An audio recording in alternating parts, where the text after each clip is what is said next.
Hello everyone, this is Ritu and welcome to study more knowledge. CTET previous year questions हम discuss कर रहे हैं और आज की इस क्लास में 7 जनवरी का सॉल्यूशन हम देखने वाले हैं सोशल साइंस वाले पार्ट का। तो सोशल साइंस वाला पार्ट आता है 60 मार्क्स का, कंटेंट 40 मार्क्स का और 20 मार्क्स का पेडागोजी वाला सेक्शन। तो टोटल सोल्यूशन आपको 60 मार्क्स का इस वीडियो में मिलने वाला है। You can also follow me social media, Facebook page, Insta ID and Telegram channel, link आपको डिस्क्रिप्शन में मिल जाएगा। क्वेश्चन है, पांडुलिपि लैटिन शब्द मनु से बना है जिसका अर्थ है, इसका अर्थ होता है हाथ।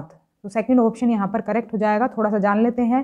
पांडुलिपियाँ किताबें बहुत पहले लिखी गई थी, हाथ से लिखी गई थी, और ये लैटिन शब्द मनु से आया है जिसका अर्थ होता है हाथ। तो ये आमतौर पर ताड़ के पत्तों पर लिखी जाती थी, या फिर हिमालय में उगने वाला भुर्ज नाम का पेड़ था जिसकी विशेष रूप से तैयार छाल पर ये लिखी जाती थी। ताड़ के पत्तों को पन्नों में काटा गया और किताबें बनाने के लिए एक साथ बांधा गया। जैसे आजकल हम पेजेस को बांध देते हैं किताब बनाने के लिए, वैसे ही पत्तों को, ताड़ के पत्तों को बांधा जाता था किताब बनाने के लिए।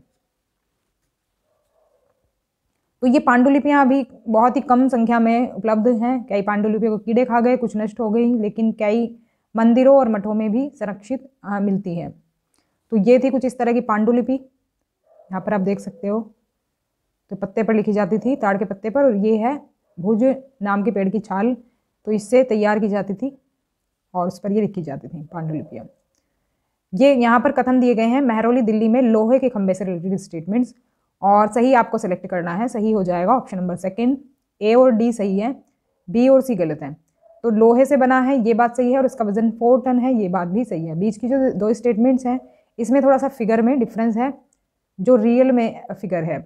तो यहाँ पर 7.2 मीटर ऊंचा है ये, और ये जो पुराना है लगभग 1500 साल पहले बनाया गया था ये। तो ये फिगर में वहाँ पर डिफरेंस दिया हुआ था। तो दिल्ली में महरौली में लौह स्तंभ भारतीय शिल्पकारों के कौशल का एक उल्लेखनीय उदाहरण है। लोहे से बना है, 7.2 मीटर ऊंचा है, वजन लगभग 4 टन है, और 1500 साल पहले बनाया गया था। तिथि ज्ञात है क्योंकि स्तंभ पर एक शिलालेख मिला है जिसमें चंद्र नामक शासक का उल्लेख है। तो माना जाता है कि ये शायद गुप्त वंश का था, तो इसलिए इसका टाइम पीरियड कंफर्म बताते हैं। तो इन सभी वर्षों में इसमें जंग नहीं लगी है, ये इसकी विशेषता है। नेक्स्ट क्वेश्चन, हर्षवर्धन के दरबार में समय बिताने वाला विदेशी तीर्थयात्री था। तो ये था वेनसांग, और सेकंड ऑप्शन यहाँ पर करेक्ट हो जाएगा। महापाषाण को चिन्हित करने के लिए खड़ा किया गया था। किसको चिन्हित करने के लिए? ये जो मेगालिथ होते थे वो रखे जाते थे। तो यहाँ पर हो जाएगा दफन स्थल, यानी बैरियल साइट्स। तो बैरियल साइट्स जो होती थी, जैसे कि आज भी आप देखो कहीं कहीं पर स्मारक वगैरह बना देते हैं, तो वैसे ही पहले भी मार्क करने के लिए महापाषाण, यानी बड़े पत्थर होते थे, महापाषाण बड़े बड़े पत्थर, उनको रख दिया जाता था।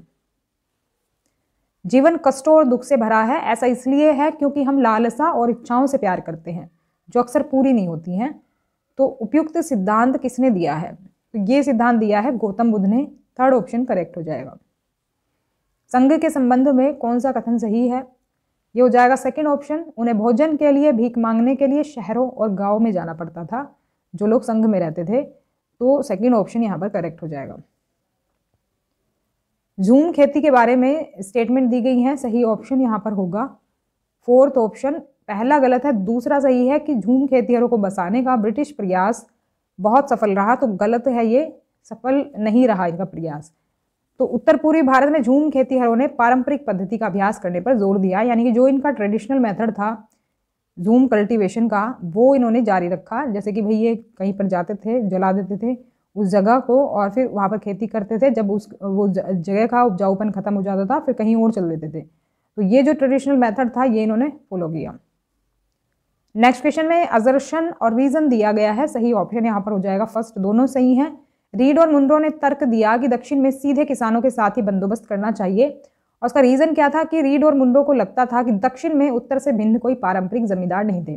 जैसे नॉर्थ इंडिया में होता था कि भाई जमींदार होते थे, तो उन्हीं से जो है एक तरह से ये बंदोबस्त करते थे, जो कि परमानेंट सेटलमेंट कहलाता था, जो नॉर्थ इंडिया में सेटलमेंट प्रचलित था। लेकिन दक्षिण में जमींदार इस तरह के नहीं थे, तो इन्होंने सीधे किसानों से बंदोबस्त किया, जिसको रेयतवारी बंदोबस्त कहा जाता है। यहाँ पर असर्शन रीजन दोनों सही हैं। यहाँ पर 3 स्टेटमेंट्स दी गई हैं, और यहाँ पर आपको सही ऑप्शन सेलेक्ट करना है। देखो इससे क्वेश्चन आता है, ये वाला टॉपिक पढ़ लेना। हालांकि मैंने भी इंक्लूड किया यहाँ पर इससे क्वेश्चन आता है, कई बार पूछा गया। ये सही ऑप्शन हो जाएगा थर्ड। ए और सी सही है। भोपाल की बेगमों ने अलीगढ़ में लड़कियों के लिए प्राथमिक विद्यालय की स्थापना की और बेगम रुकैया सखावत हुसैन ने पटना में मुस्लिम लड़कियों के लिए स्कूल शुरू किया। दोनों सही हैं। और दूसरी गलत इसलिए है क्योंकि स्त्री पुरुष तुलना नाम की जो पुस्तक लिखी थी वो पंडित रमाबाई ने नहीं बल्कि ताराबाई शिंदे ने लिखी थी। ये पिछले पेपर में भी आया है, तो यहाँ पर इसके बारे में थोड़ा जान लेते हैं जिससे कि आपको आइडिया लग जाए। भोपाल की बेगमें थी जिन्होंने, मतलब कई बेगमें थी ये, उनको मिलाकर के कहा जाता है भोपाल की बेगमें। तो अलीगढ़ में लड़कियों के लिए इन्होंने प्राथमिक स्कूल खोले थे। बेगम रुकैया सखावत हुसैन भी इस दौर की एक प्रभावशाली महिला थी जिन्होंने कोलकाता और पटना में मुस्लिम लड़कियों के लिए स्कूल खोले। ये लाइन से भी क्वेश्चन आया है। वे रूढ़िवादी विचारों की कटु आलोचक थी और उनका मानना था कि प्रत्येक धर्म के धार्मिक नेताओं ने औरतों को निचले दर्जे में रखा है। देखो, पहले महिलाओं को, औरतों को समाज में कुछ सही जो जगह है वो नहीं मिलती थी। 1880 के दशक तक आते आते भारतीय महिलाएं विश्वविद्यालयों में प्रवेश लेने लगी, मतलब एजुकेशन की तरफ बढ़ी। उनमें से कुछ चिकित्सक और कुछ शिक्षिका बन गई।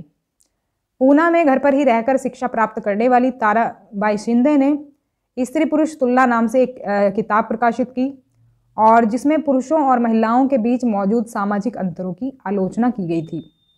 तो ये पॉइंट ध्यान रखेंगे, यहाँ से भी क्वेश्चन पूछा गया है।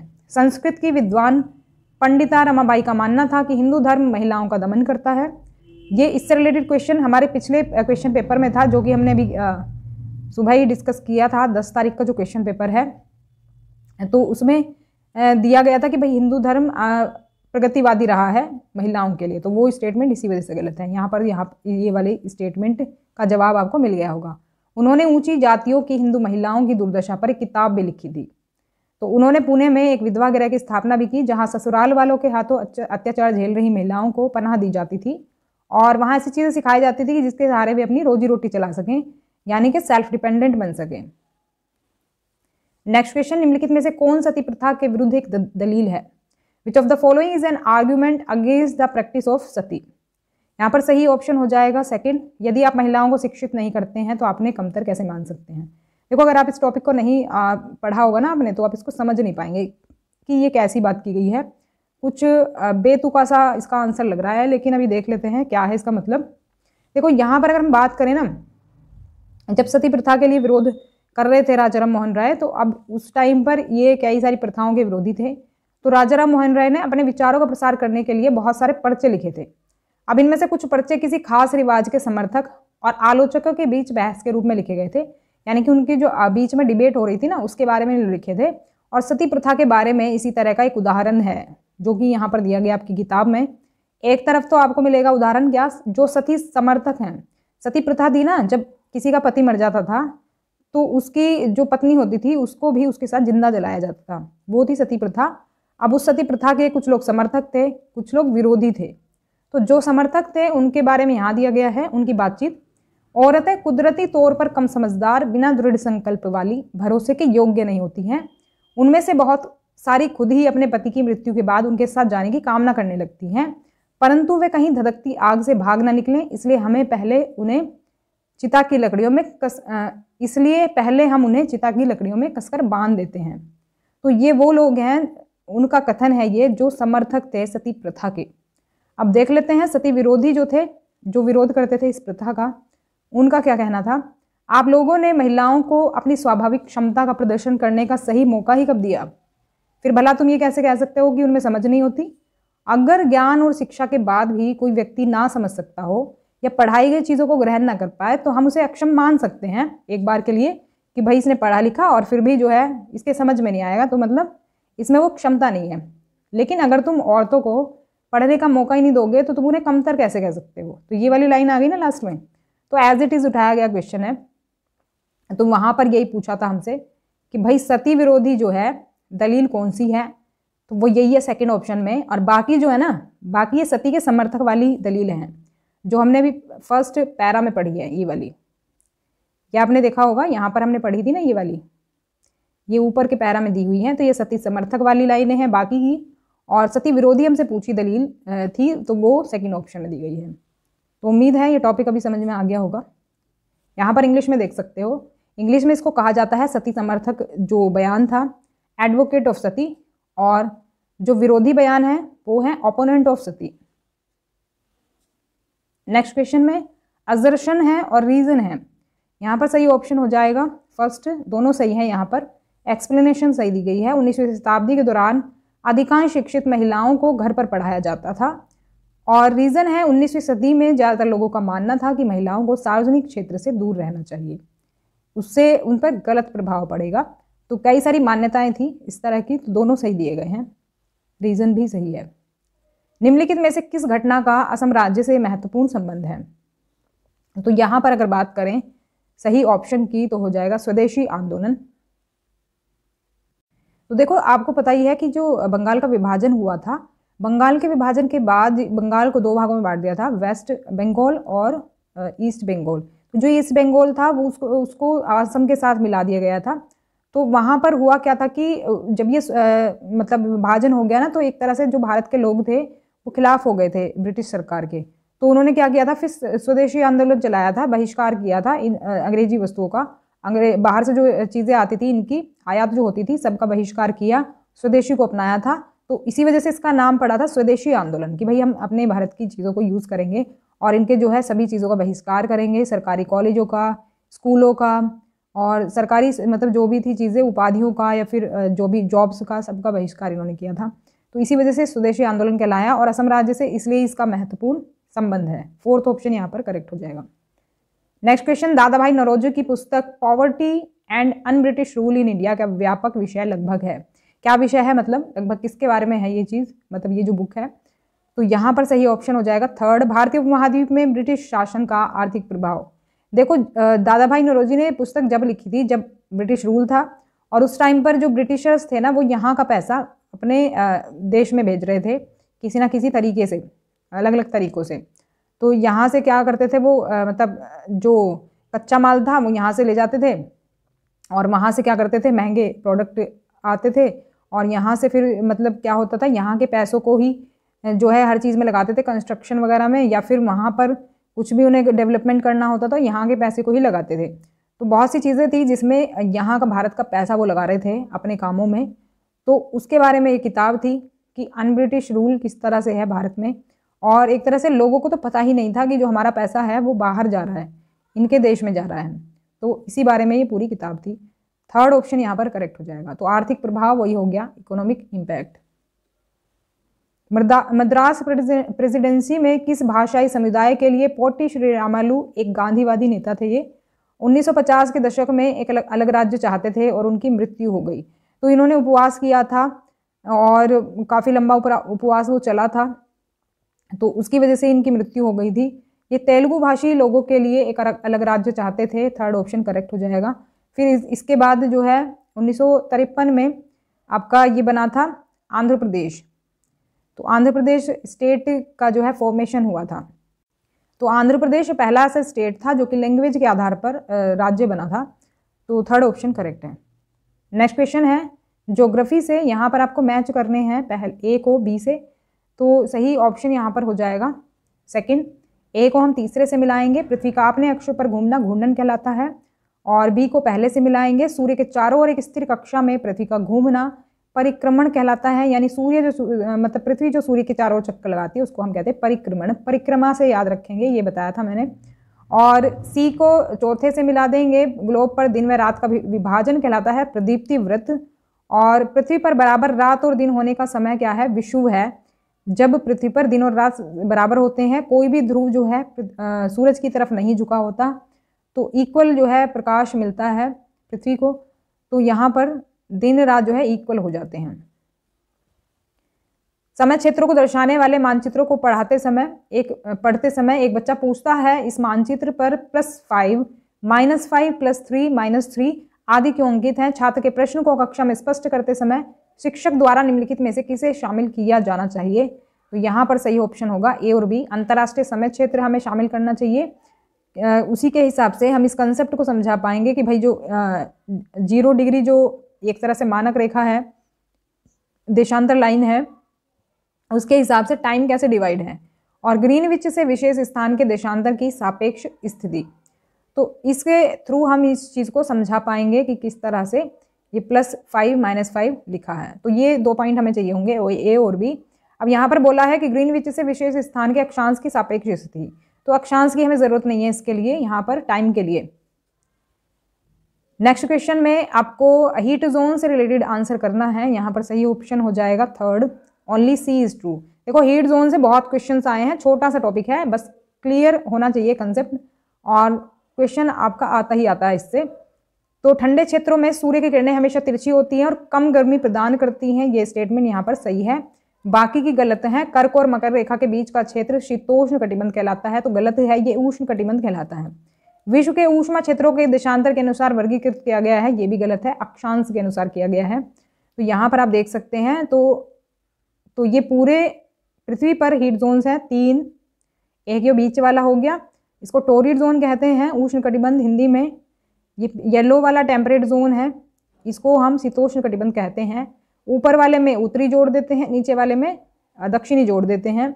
वैसे ही फ्रिजिड जोन है, फ्रिजिड जोन भी उत्तरी और दक्षिणी जोड़ देते हैं इनमें। यहाँ पर बर्फ जमी रहती है फ्रिजिड जोन वाले एरिया में। एक शिक्षिका अपनी कक्षा में मानक समय के विषय पर चर्चा करना चाहती है, इस चर्चा के लिए निम्नलिखित में से कौन सी सबसे उपयुक्त अवधारणाएं हैं? तो यहाँ पर सेकंड ऑप्शन हो जाएगा बी, सी और डी। अक्षांश देखो नहीं इसमें हेल्प करता है मानक समय में, तो समय से रिलेटेड जो कंसेप्ट है वो उसमें देशांतर लाइनों की जरूरत पड़ेगी। विशेष स्थान का देशांतर, स्थानीय समय, ग्रीनविच के संबंध में जगह का तुलनात्मक अध्ययन।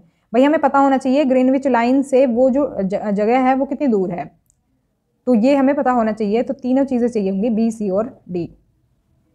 निम्नलिखित में से विषम का पता लगाएं, तो विषम हो जाएगा यहाँ पर ज्वारीय वर्षा। तो वर्षा के 3 टाइप हैं, संवहनीय वर्षा, पर्वतीय और चक्रवाती वर्षा। टाइडल रेनफॉल नहीं है।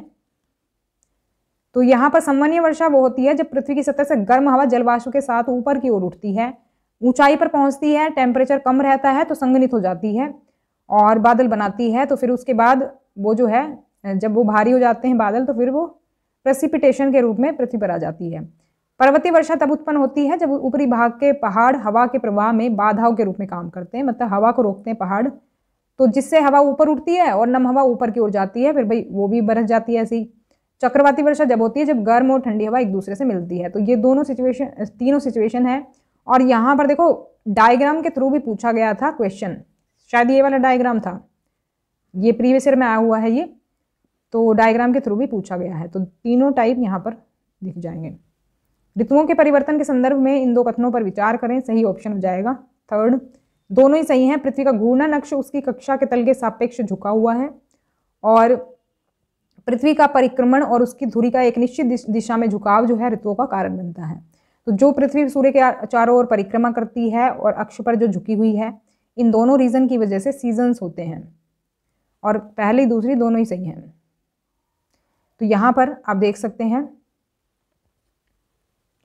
ज्वार के बारे में निम्नलिखित में से कौन सा कथन सही है? सही हो जाएगा फोर्थ ऑप्शन। पृथ्वी की सतह पर सूर्य और चंद्रमा द्वारा लगाए गए प्रबल गुरुत्वीय खिंचाव के कारण ज्वार भाटा आता है। तो ये फोर्थ स्टेटमेंट सही है। ज्वार भाटा मैंने ज्योग्राफी में डिटेल में पढ़ाया है, तो वहां पर आप पढ़ सकते हैं डिटेल में।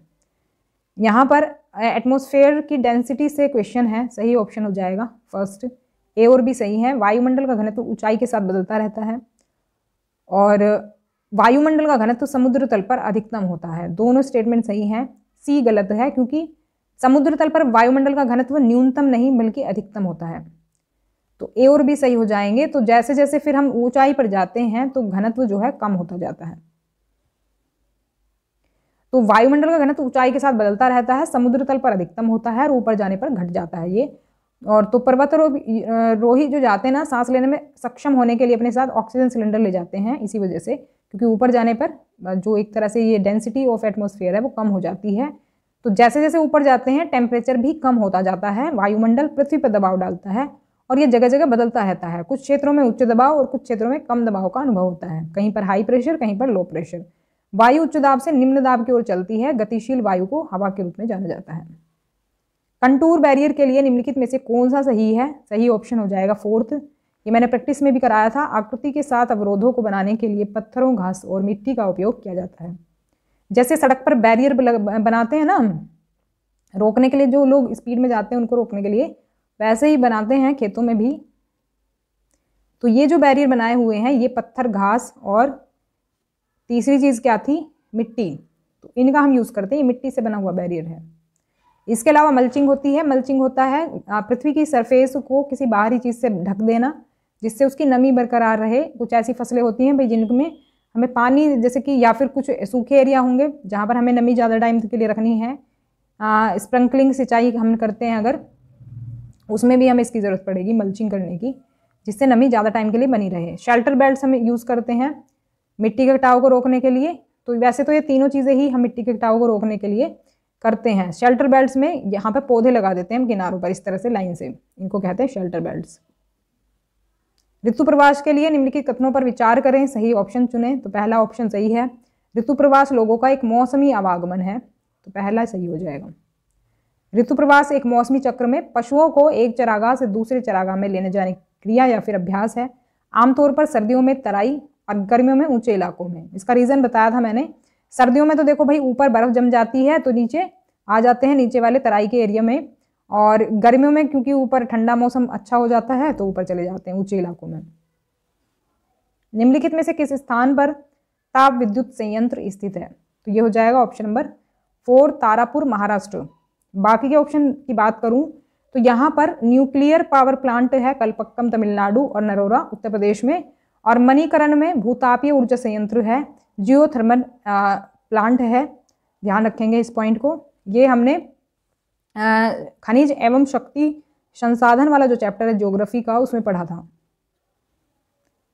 तो ये यहाँ पर वही है, इनकी लोकेशन दी गई है, देख सकते हैं हम इसको डिटेल में। प्राथमिक मध्य स्तर की कक्षा में खनिजों के संरक्षण पर चर्चा में निम्नलिखित में से किस अवधारणा का सबसे अच्छा उपयोग किया जा सकता है?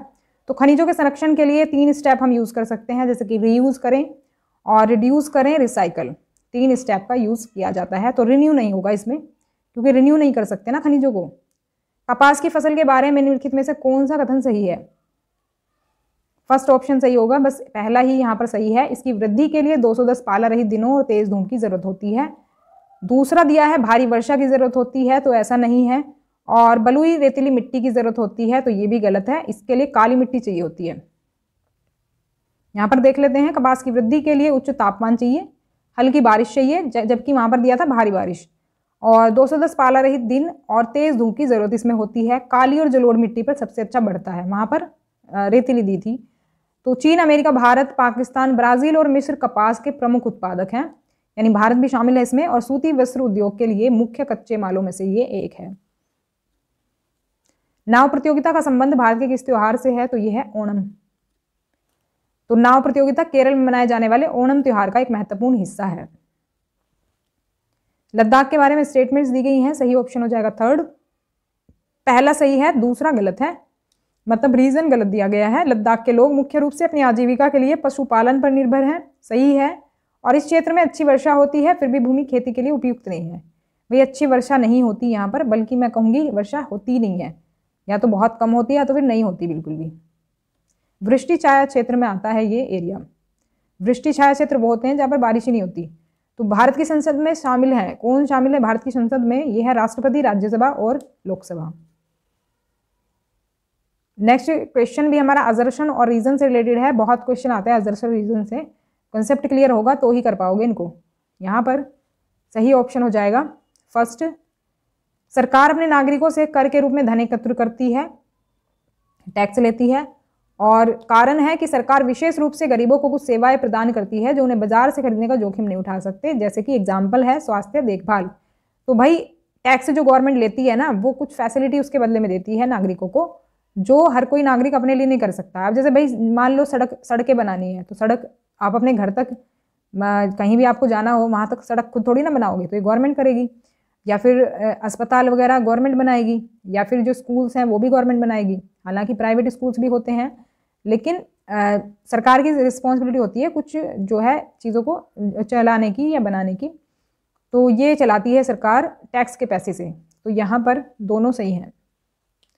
कॉल सेंटर क्या है? कॉल सेंटर है केंद्रीकृत कार्यालय, ग्राहकों की कॉल से निपटते हैं। भाई आपको भी कोई, आपने प्रोडक्ट खरीदा, कोई दिक्कत है तो कस्टमर केयर पे कॉल लगाते हो, तो ये वही होते हैं कॉल सेंटर्स।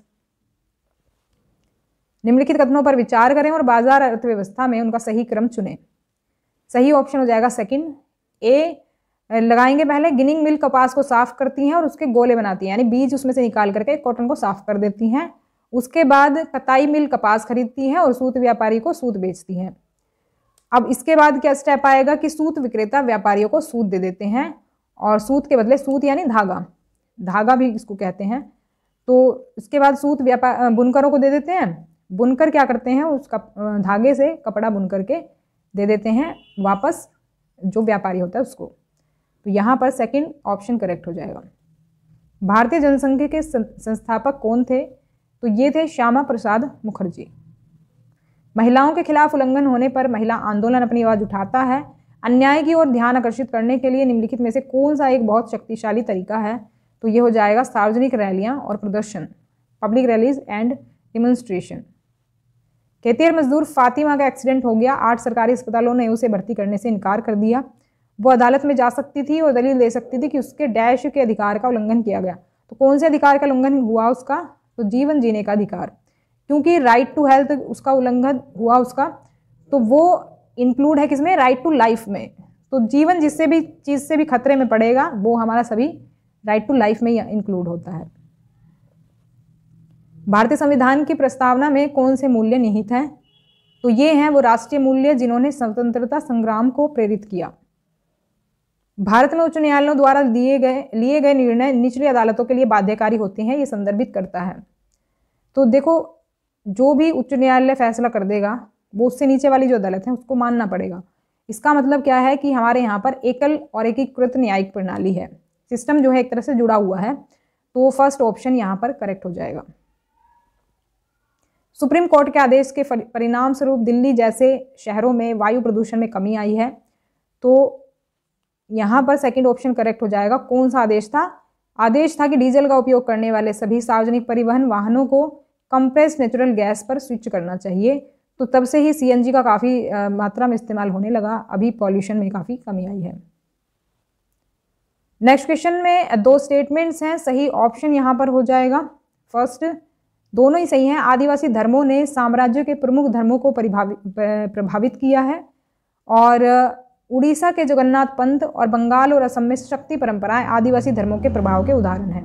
देखो, इसी वजह से कहा गया है कि भाई बाकी धर्मों को भी, मतलब प्रमुख धर्मों को प्रभावित किया है, क्योंकि जो ये बंगाल और असम में शक्ति परंपराएं चली है ना, या फिर उड़ीसा का जो जगन्नाथ पंथ है वो कहीं ना कहीं जो आदिवासी धर्म है उससे प्रभावित है ये। तो फर्स्ट यहाँ पर सही हो जाएगा।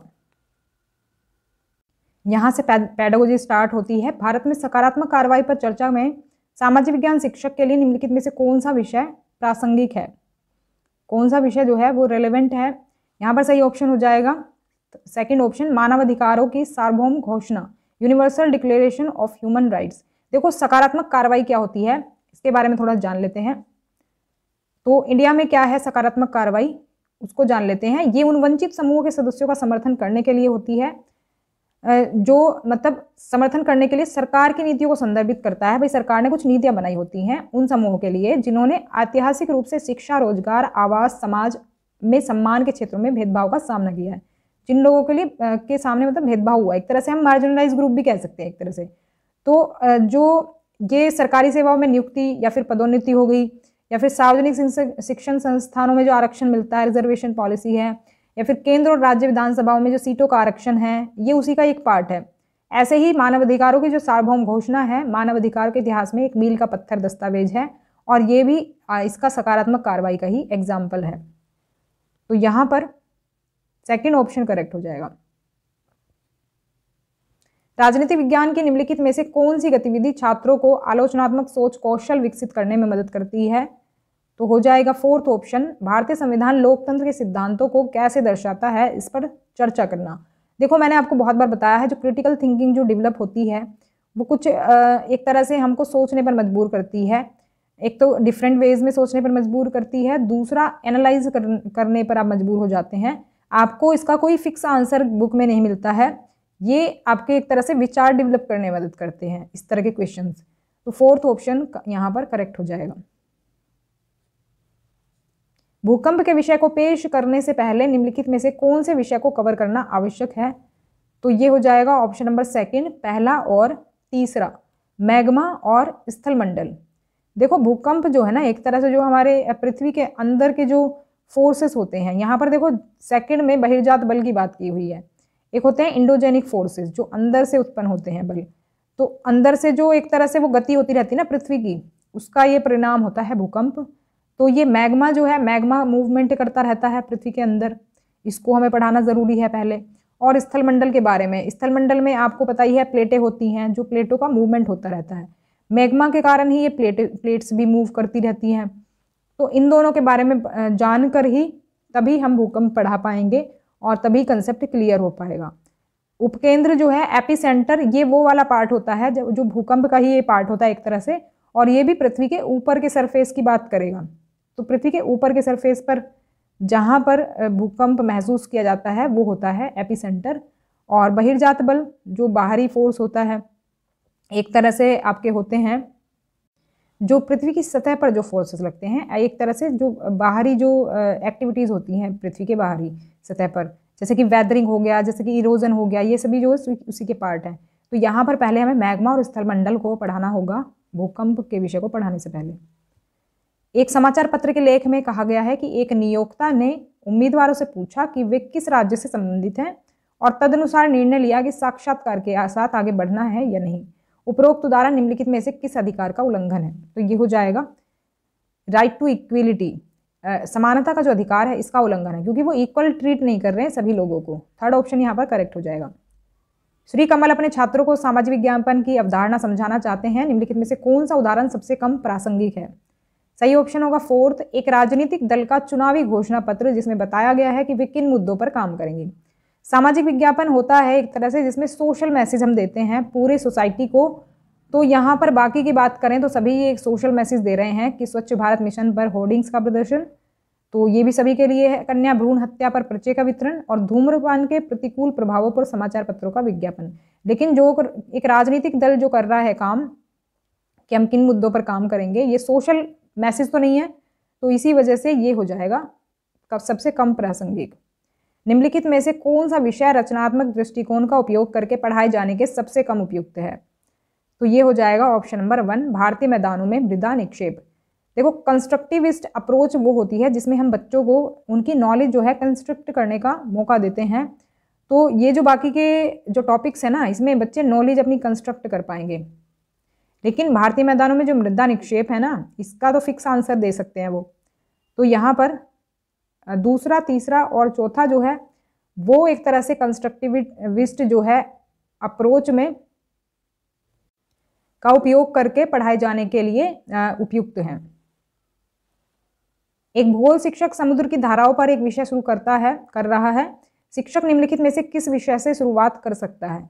जो ओशन करेंट्स होते हैं उस पर चर्चा अगर शुरू करेंगे तो भाई किससे शुरू करेंगे? मतलब एक सब्जेक्ट पढ़ाने के लिए तो शुरुआत करेंगे हम किससे? विंड से। तो एक तरह से अगर हम बात करें, जो विंड चलती है ना, विंड ही अपने साथ जो है अपने बल से इनको जो है धाराओं को ले जाती हैं, जिसकी वजह से ये ओशन करेंट्स जो है ना उत्पन्न होती हैं। तो विंड की दिशा की वजह से ये एक तरह से उत्पन्न होती हैं, विंड की गति की वजह से। तो फोर्थ ऑप्शन यहाँ पर करेक्ट हो जाएगा भाई, विंड से ही हम इसको समझा सकते हैं ओशन करेंट्स को। ग्रीन हाउस प्रभाव की प्रक्रिया के बारे में सिखाने के लिए निम्नलिखित में से कौन सा उदाहरण उपयुक्त है? तो यहाँ पर सही ऑप्शन हो जाएगा फर्स्ट, गर्म दिनों में स्थिर कारें। अब देखो, कहीं आप गर्मी में अगर कार कहीं पर खड़ी हो तो आप देखोगे जिस तरह से जो सोलर रेडिएशन हमारी पृथ्वी पर आता है और जो वायुमंडल में जो गैसें होती हैं उसको वो ट्रैप कर लेती हैं सूरज की गर्मी को और उसको फिर बाहर नहीं जाने देती, तो उससे ही हमारे यहाँ पर जो एटमॉस्फेयर बना रहता है जीने लायक। वैसे ही होता है गर्म दिनों में कारों में भी। अब क्या होगा कि जब ज़्यादा गर्मी पड़ेगी और कार में आप देखो शीशे अगर बंद कर दो तो वहाँ पर जो गर्मी होगी ना वो ट्रैप कर लेंगी कार के अंदर उस गर्मी को, क्योंकि शीशे जो होंगे ना, शीशों से एक तरह से बहुत ज़्यादा गर्मी बढ़ जाती है, तो गर्मी को ट्रैप कर लेंगी, जाने नहीं देंगी बाहर। यहाँ तक कि डेंजरस भी वो हो सकता है, अगर कार बिल्कुल बंद रहती है और बहुत गर्मी है तो वो डेंजरस भी हो सकता है कार के अंदर रहना किसी इंसान का। तो यहाँ पर फर्स्ट ऑप्शन करेक्ट हो जाएगा। तो वो कुछ सिमिलर है उसी चीज़ से जो ग्रीन हाउस प्रभाव होता है। मुगलों के अधीन वास्तु विकास से संबंधित निम्नलिखित में से कौन सा प्रश्न आलोचनात्मक सोच कौशल को बढ़ावा देता है? तो ये हो जाएगा ऑप्शन नंबर 2, मुगलों ने भारत में मौजूद स्थापत्य शैली में कैसे योगदान दिया है? तो इसमें एक तरह से बच्चों को डिफरेंट वेज में सोचने का मौका मिलेगा, इसके बारे में विचार करेंगे वो। तो अभी क्योंकि जो एक तरह से आर्किटेक्चरल स्टाइल है ना, उसमें कहीं ना कहीं मुगलों का जो है प्रभाव देखने को मिलता है। तो अब जब आज की जो आर्किटेक्चर शैली है उसको देखेंगे और उनकी शैली को देखेंगे, तो दोनों को देख करके वो एक तरह से एनालाइज करेंगे, चीज़ों को गहराई से सोचेंगे उस पर। सेकेंड ऑप्शन करेक्ट होगा। कक्षा में एक छात्र कहता है, खिलजी और तुगलक के समय में बंदगा या सैन्य दासों का उच्च दर्जा था, इसलिए मध्यकालीन भारत में गुलामों की सल्तनत दरबारों में अच्छी स्थिति थी। ये कथन देते समय विद्यार्थी निम्नलिखित में से किस प्रकार के तर्क का प्रयोग कर रहा है? तो ये हो जाएगा फर्स्ट ऑप्शन, इंडक्टिव रीजनिंग। तो इसमें फर्स्ट ऑप्शन करेक्ट है। इंडक्टिव रीजनिंग बेसिकली ये होती है जब हम किसी स्पेसिफिक चीज़ से जनरलाइज कर लेते हैं, चीज़ों को सामान्यकरण कर लेते हैं कि भाई ये चीज़ ऐसी है, तो अब बाकी जो इस तरह की जो चीज़ें हैं ना वो भी वैसी ही होंगी। जैसे मैंने डॉग का एग्जाम्पल पिछली बार दिया था, वो क्लियर इतना नहीं था, क्लियरिटी नहीं थी। अभी मैं बताती हूँ उसी जैसा ही एक एग्जाम्पल, कि जैसे मान लो हमने एक टॉमी, एक डॉग है, वो है वाइट कलर का, और अब हम वो एक स्पेसिफिक चीज़ हो गई, तो वो स्पेसिफिक है, हम उसको देखकर कह रहे हैं कि टॉमी जो है ना तो भौंकता है और ना ही काटता है। टॉमी जो है वो वाइट कलर का है और ना तो वो भौंकता है ना वो काटता है। अब हम वो एक स्पेसिफिक चीज़ हो गई, हम नाम लेकर कह रहे हैं ना। अब हम बाकी डॉग्स के लिए भी कह सकते हैं कि भाई जो ऑल वाइट कलर डॉग्स हैं, सभी जो वाइट कलर के डॉग्स होते हैं वो ना तो भौंकते हैं ना तो काटते हैं। हमने क्या किया कि स्पेसिफिक चीज़ जो थी टॉमी, उसके आधार पर हमने बाकी के लिए भी ये जनरलाइज कर ली चीज़। तो जब हम एक स्पेसिफिक चीज़ से जनरलाइजेशन कर लेते हैं बाकी चीज़ों के बारे में भी, तो वो होता है इंडक्टिव रीजनिंग। तो यहाँ पर भी कुछ इसी तरह का एग्जाम्पल है ये, खिलजी और तुगलक के समय में बंदगा या सैन्य दासों का उच्च दर्जा था, तो इसीलिए मध्यकालीन भारत में गुलामों की, अब देखो हम सारे गुलामों की बात करने लगे यहाँ पर, वहाँ पर जो थे खिलजी और तुगलक के समय में गुलाम, उनके वो स्पेसिफिक चीज़ हो गई, लेकिन बाकी गुलामों की हम बात कर रहे हैं पूरे मध्यकालीन भारत में गुलामों की सल्तनत दरबारों में अच्छी स्थिति थी। तो यहाँ पर सल्तनत यानी दिल्ली सल्तनत वाला जो पीरियड था, पूरे सल्तनत दरबारों की हम बात कर रहे हैं, तो इस तरह से यहाँ पर इंडक्टिव रीजनिंग हो जाती है। यहाँ पर नेक्स्ट क्वेश्चन देखें, मॉल में एक फील्ड विजिट के बाद अर्थशास्त्र की एक शिक्षिका सुश्री राबिया ने अपने 8वीं कक्षा के 3 छात्रों को सुना और अवधारणात्मक स्पष्टता के बढ़ते क्रम में छात्रों को व्यवस्थित करने में शिक्षक की सहायता करें। मतलब किससे कंसेप्ट की क्लियरिटी आएगी, उस सीक्वेंस में इसको लगाना है। यहाँ पर सही ऑप्शन होगा फोर्थ, पहला स्टूडेंट आ जाएगा सबसे पहले की स्टेटमेंट, मॉल सार्वजनिक सुविधाएं हैं, आखिरकार सभी को उनमें प्रवेश करने की अनुमति है। इसके बाद थर्ड स्टूडेंट का स्टेटमेंट आएगा कि ये सच है, लेकिन अगर वे लाभदायक हैं तो सरकार उन्हें क्यों नहीं चलाती, मॉल के बारे में बात कर रहे हैं। और दूसरा छात्र आ जाएगा इसके बाद कि नहीं, मॉल निजी कंपनियों द्वारा चलाए जाते हैं, वे उनमें से एक लाभ कमाते हैं, तो वे मतलब लाभ कमाते हैं, तो निजी कंपनियां चलाती हैं इसको, उसका एक्सप्लेनेशन दे रहा है। तो एक इस तरह से हो जाएगा कंसेप्ट की क्लियरिटी, तो फोर्थ ऑप्शन करेक्ट होगा। नेक्स्ट क्वेश्चन, एक शिक्षक अन्य देशों के साथ भारत के संबंधों के बारे में छात्रों को पढ़ाने के लिए संसाधन के रूप में समृद्ध डेटा के साथ एक शोध लेख का उपयोग करता है। हालांकि कक्षा के दौरान शिक्षक और छात्र को एक ऐसा अनुच्छेद मिलता है जो एक पड़ोसी देश को अधिक नकारात्मक दृष्टिकोण में चित्रित करता है, एक नेगेटिव छवि एक तरह से दिखाता है। निम्नलिखित में से कौन सा सामाजिक विज्ञान शिक्षक के लिए सबसे अधिक जिम्मेदार दृष्टिकोण है? तो एक टीचर होने के नाते आप क्या करेंगे, एक तरह से ये पूछा गया है, सही ऑप्शन हो जाएगा थर्ड, छात्रों के साथ अनुच्छेद का विश्लेषण करें जहां वे देश के बारे में दी गई धारणाओं या दिए गए आंकड़ों पर चर्चा और बहस कर सकते हैं। देखो जब चर्चा करेंगे, डिस्कशन करेंगे, डिबेट करेंगे, तो उस डाउट को क्लियर किया जा सकता है। यहाँ पर इंग्लिश में भी देख सकते हैं आप इसको। एक विषय पढ़ाते समय एक इतिहास शिक्षक को एक विशेष अनुच्छेद मिलता है जो एक प्रसिद्ध ऐतिहासिक व्यक्ति को खराब दृष्टिकोण में चित्रित करता है। निम्नलिखित में से कौन इतिहास शिक्षक के लिए उत्तरदायी दृष्टिकोण है? कोई अगर नेगेटिव चीज़ आ जाती है, बेसिकली इसको हम जनरलाइज भी कर सकते हैं, कोई भी ऐसी नेगेटिव चीज़ आ जाती है तो उसके बारे में जो टीचर है उसका रोल क्या रहता है? तो यहाँ पर सही ऑप्शन हो जाएगा फर्स्ट। वैसे ही हो जाएगा, सिमिलर है भी, लास्ट जो हमने क्वेश्चन देखा था कि छात्रों के साथ पैराग्राफ का विश्लेषण करें और पुस्तक में की गई धारणाओं पर चर्चा करें। देखो चर्चा या फिर मतलब डिस्कशन या फिर डिबेट ऐसी चीज़ है जिसके द्वारा हम कोई भी डाउट क्लियर कर सकते हैं, तो यही अप्रोप्रिएट आंसर रहेगा जब कभी इस तरह का क्वेश्चन किया गया हो। एक इतिहास शिक्षक अपने छात्रों को हड़प्पा सभ्यता में धार्मिक प्रथाओं के बारे में पढ़ाना चाहता है। निम्नलिखित में से कौन सा स्रोत इसके लिए प्राथमिक स्रोत होगा? थर्ड ऑप्शन करेक्ट हो जाएगा, हड़प्पा काल की कलाकृतियों के संग्रह वाला एक संग्रहालय। तो संग्रहालय क्योंकि उसमें कुछ वैसी चीज़ों का कलेक्शन है जो कि उसी टाइम की हैं, तो फर्स्ट हैंड इन्फॉर्मेशन यहाँ पर मिलेगी, रियल एक्सपीरियंस मिलेगा। तो थर्ड ऑप्शन यहाँ पर करेक्ट हो जाएगा। भूगोल की एक शिक्षिका ने अपने छात्रों से पूछा, यदि पृथ्वी अपनी धुरी पर घूमना बंद कर दे तो क्या होगा? छात्रों द्वारा दिए गए उत्तरों में से वैचारिक स्पष्टता वाले उत्तर को चुनें, यानी जिससे कंसेप्चुअल क्लियरिटी आ जाएगी, बिल्कुल क्लियर हो जाएगा। तो यहाँ पर सही ऑप्शन होगा सेकंड। पृथ्वी का केवल एक आधा भाग ही सूर्य का प्रकाश प्राप्त करेगा, दूसरा भाग अंधकार में होगा। इससे पूरा क्लियरिटी आ जाएगी, कोई डाउट नहीं रहेगा। तो सेकंड ऑप्शन करेक्ट होगा यहाँ पर। एक आकलन कार्य छात्रों से पृथ्वी के अक्षांशों और ऊष्मा क्षेत्रों को दर्शाने वाला एक आरेख बनाने के लिए कहता है। असेसमेंट टास्क देते हैं भाई बच्चों को, तो अब उसमें बच्चों को बनानी अक्षांश लाइनें और ऊष्मा क्षेत्र, अक्षांश और ऊष्मा क्षेत्रों को दर्शाने वाला एक आरेख। अब इस कार्य के माध्यम से छात्र के ज्ञान या समझ के निम्नलिखित में से किस पहलू का मूल्यांकन करने की आवश्यकता नहीं है? नहीं पूछा है, किसका मूल्यांकन करने की आवश्यकता नहीं है, तो ये हो जाएगा ऑप्शन नंबर सेकंड, पृथ्वी की धुरी। देखो पृथ्वी की धुरी का इसमें कोई रोल नहीं है, क्योंकि अगर आप ग्लोब पर देखोगे तो ग्लोब पर आपको ये लाइनें खींचनी है। ये सबसे पहली स्टेटमेंट देख लेते हैं, भूमध्य रेखा के संदर्भ में कर्क रेखा, और ये हो गई मकर रेखा। तो इसके बीच वाला जो जोन है ये हीट जोन को दर्शा रहा है, ठीक है, ये उष्ण कटिबंध को दर्शा रहा है। पृथ्वी का वो क्षेत्रफल जो सूर्य के प्रकाश की अधिकतम मात्रा प्राप्त करता है वो भी यही हो गया। भाई यहाँ पर सूर्य है तो ये जो है सबसे ज़्यादा प्रकाश यहाँ पर मिलेगा। पृथ्वी पर सबसे ठंडा क्षेत्र वो ये वाला हो गया, ये वाले जोन्स हो गए। जो हमारे फ्रीजिड जोन है, ध्रुवों के पास वाले एरियाज हैं, ये हो गए।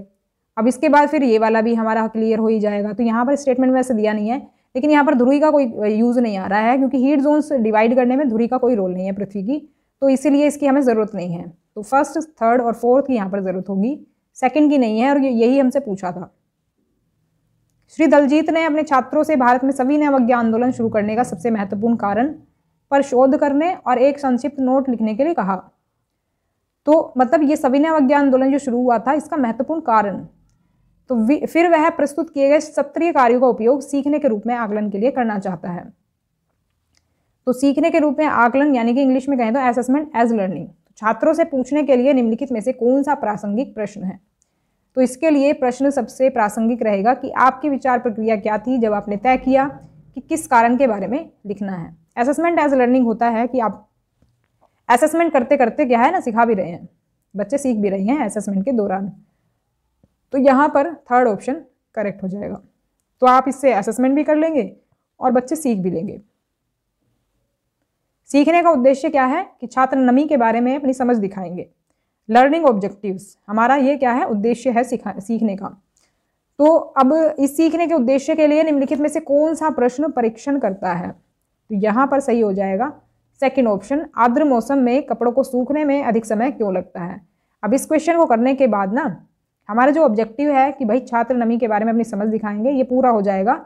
हमें पता चल जाएगा कि किसको कितनी नॉलेज है ह्यूमिडिटी के बारे में, इस क्वेश्चन से ही पता चल जाएगा। प्राचीन गुफा चित्रों पर एक वर्ग चर्चा इस प्रकार थी। काव्य कहती सिद्धांतों से पता चलता है कि प्रारंभिक मनुष्यों ने शिकार के लिए बाहर जाने से पहले गुफा की दीवारों पर एक रिवाज के रूप में चित्र बनाए थे, यानी कि वो इस तरह से ही करते थे चित्रकारी। राहुल कहता है नहीं, ये उनके लिए मनोरंजन का एक रूप भी हो सकता था। भाई हो सकता है भाई उनका रिवाज ना हो, ये रिचुअल ना हो, और इसके अलावा वो एंटरटेनमेंट के लिए भी करते हो, मतलब एक तरह से मनोरंजन के लिए करते हो। तो शिक्षक जो है श्री कुमार इस चर्चा का उपयोग इतिहास से संबंधित सोच कौशल को पेश करने के लिए एक अच्छे अवसर के रूप में करना चाहते हैं। वो निम्नलिखित में से किस कौशल का सबसे अच्छा परिचय दे सकते हैं? तो ये हो जाएगा ऑप्शन नंबर 4, सबूतों को तोलना। सबूतों को तोलना एक तरह से हम कहेंगे कि भाई जैसे हमें किसी कंक्लूजन पर पहुंचना है, उसके लिए हम यूज़ करते हैं सबूतों को तोलना। तो यहाँ पर फोर्थ ऑप्शन करेक्ट हो जाएगा। छात्रों ने भी सीखा है कि कैसे समानता और न्याय अविभाज्य हैं, मतलब एक दूसरे से अलग नहीं है, और भारत में इसके उदाहरणों को सूचीबद्ध करने के लिए कहा जाता है। विकल्प 4 छात्रों की प्रतिक्रियाएं दिखाते हैं, इनमें से कौन सा छात्र वैचारिक समझ को दर्शाता है, यानी कंसेप्चुअल अंडरस्टैंडिंग है उसकी, ये दर्शाता है। तो यहाँ पर सही ऑप्शन होगा सेकंड, सरकारी कार्यालयों में महिलाओं के लिए आरक्षण। तो इससे पता चलता है कि भाई जो समानता और न्याय है वो अविभाज्य हैं, और उसने इस चीज़ को समझ लिया है, कंसेप्चुअल अंडरस्टैंडिंग उसकी बन गई है, क्योंकि वो देखता है कि भाई जो न्याय है वो सुनिश्चित करने के लिए एक तरह से महिलाओं को जो आरक्षण दिया गया है सरकारी कार्यालयों में, और दूसरा इक्वालिटी भी बनी रहे, कि जो महिलाएं हैं वो इक्वल हो जाएं पुरुषों के, तो सेकंड ऑप्शन यहाँ पर करेक्ट हो जाएगा। तो ये थी हमारी आज की क्लास। वीडियो पसंद आई हो तो लाइक करें, शेयर करें और सब्सक्राइब भी कर लें चैनल को, जिससे कि आपको सभी अपडेट्स एंड नोटिफिकेशन मिलते रहें, लाइव क्लासेस की अपडेट्स मिलती रहें। तो लाइव क्लासेस ज़रूर ज्वाइन किया करें और वीडियो कैसी लगी कमेंट करके ज़रूर बताएं। मिलते हैं नेक्स्ट क्लास में, तब तक के लिए stay connected and keep watching study more knowledge. Thanks for watching.